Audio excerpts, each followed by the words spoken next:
This video is to help you with rational exponents.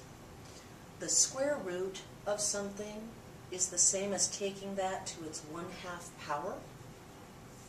The cube root of something is the same as taking it to its 1/3 power. The 7th root of something is the same as taking it to its 1/7 power.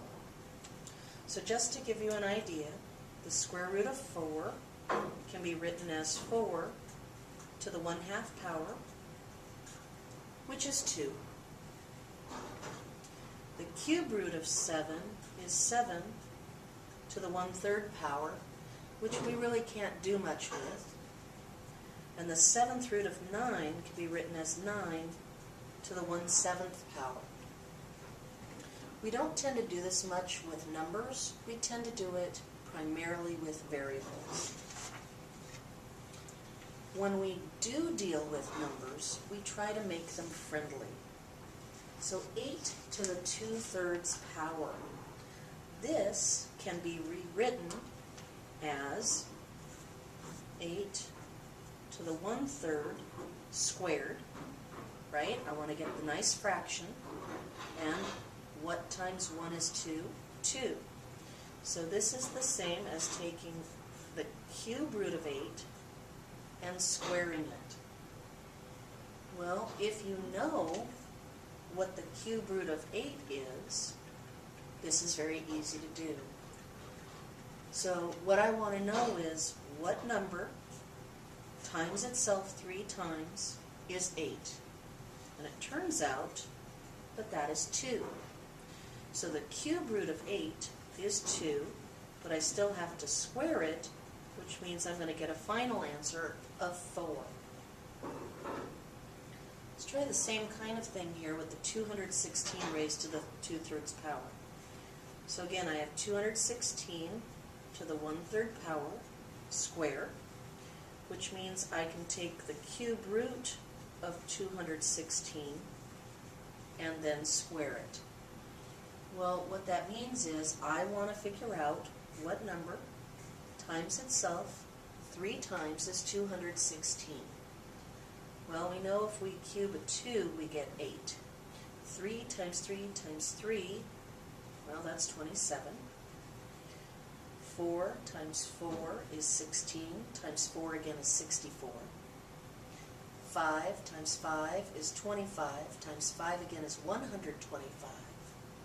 6 times 6 is 36, times 6 again is 216. So apparently 6 times itself 3 times is 216.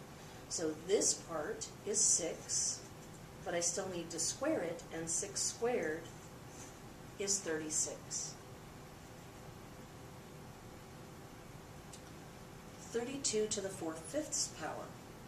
Well, that means I have 32 to the 1/5 power to the 4th, which means I want to take the 5th root of 32 and take it to the 4th power.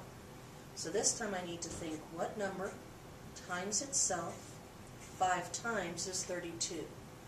2 times 2 is 4, times 2 is 8, times 2 is 16, times 2 is 32. Good, it was the first one I tried. So this becomes 2 to the 4th power, which we already know is 16.